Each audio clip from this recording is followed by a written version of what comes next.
এরা দুই ভাই, একজন ভালো হয়েছে একজন খারাপ হয়েছে। দেখি কালকে এদেরকে পরীক্ষা করব। এই বাবু, তোমরা এইদিকে শোনো।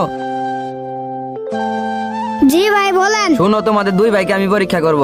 আগামীকাল তোমরা যেইভাবেই পারো আমার জন্য জান্নাতের মাটি নিয়ে আসবে। আচ্ছা ভাই।